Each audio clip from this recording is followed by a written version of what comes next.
teacher who fostered your love of sports or another passion who you consider was your everyday champion?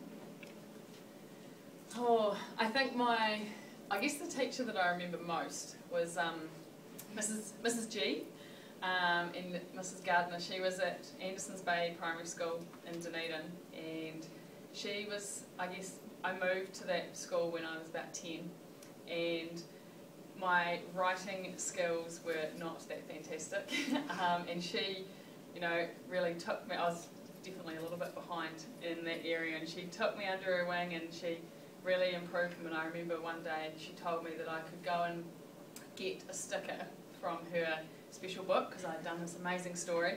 So I was really excited, and I went up and I chose the biggest sticker ever. And then all the kids in the class were like, "Oh man, you're not allowed to choose those stickers. Those ones are only for like the pupil of the month." And so then I felt absolutely like I was mortified because I'd done the wrong thing. I was still the new girl at the school.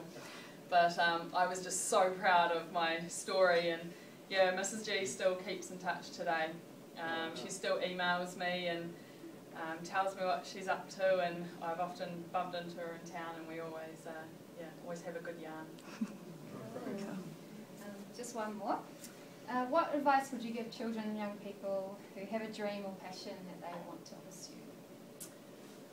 I think the biggest thing is believing in yourself, but also creating support networks around you. You can't achieve anything by yourself, and for me that was, I was in Dunedin where I had all my family and friends support, and at the time when I switched from, I guess in my sporting career, switched from netball to cycling, I had the opportunity to go and work in Auckland, and really that was a big decision for me. I just finished studying 5 years at university and was offered a marketing position, and I turned it down to stay in Dunedin and ride my bike.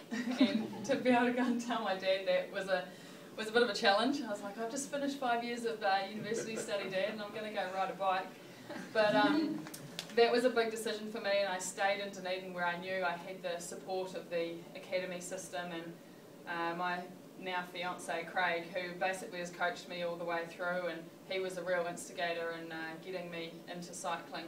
And so I think when you're wanting to pursue your dreams, it's about telling a friend or a support network around you as well, and it's building up that support, because anybody out there can't do anything on their own.